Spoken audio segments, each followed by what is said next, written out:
পৃথিবীর অপার এক সৌন্দর্যের নাম হচ্ছে নায়াগ্রা জলপ্রপাত। এই দিনটা দেখার জন্য আমি অনেক অপেক্ষায় ছিলাম।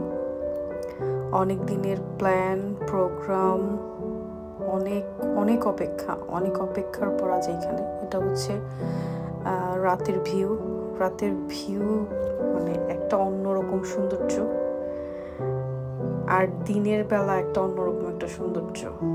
ফায়ারওয়ার্ক দেখছি, অসম্ভব ভালো লাগছে ফায়ারওয়ার্কগুলো। আর এই যে এটা দেখেন, কি মনে হচ্ছে স্বর্গ থেকে কোনো জলধারা নামতেছে, রাইট? কি সুন্দর জ্যোৎস্না, ছোট্ট একটা নদী, পানি পড়তেছে। এখন কি এটা ছোট মনে হইতেছে? একটা বিশাল একটা পাহাড়ের গা বেয়ে পানি পড়তেছে, অসম্ভব সুন্দর। মানে স্বর্গের, আমি জানি না স্বর্গ কেমন সুন্দর। পৃথিবী যদি এমন সুন্দর হয়, স্বর্গ না জানি কত সুন্দর আর কি। অসম্ভব সুন্দর। এই যে এইরকম একটা দৃশ্য, মনে হচ্ছে যে আমি শরীরে জ্যোৎস্না গায়ে মাখতেছিলাম। জ্যোৎস্না ছিল, চাঁদ ছিল।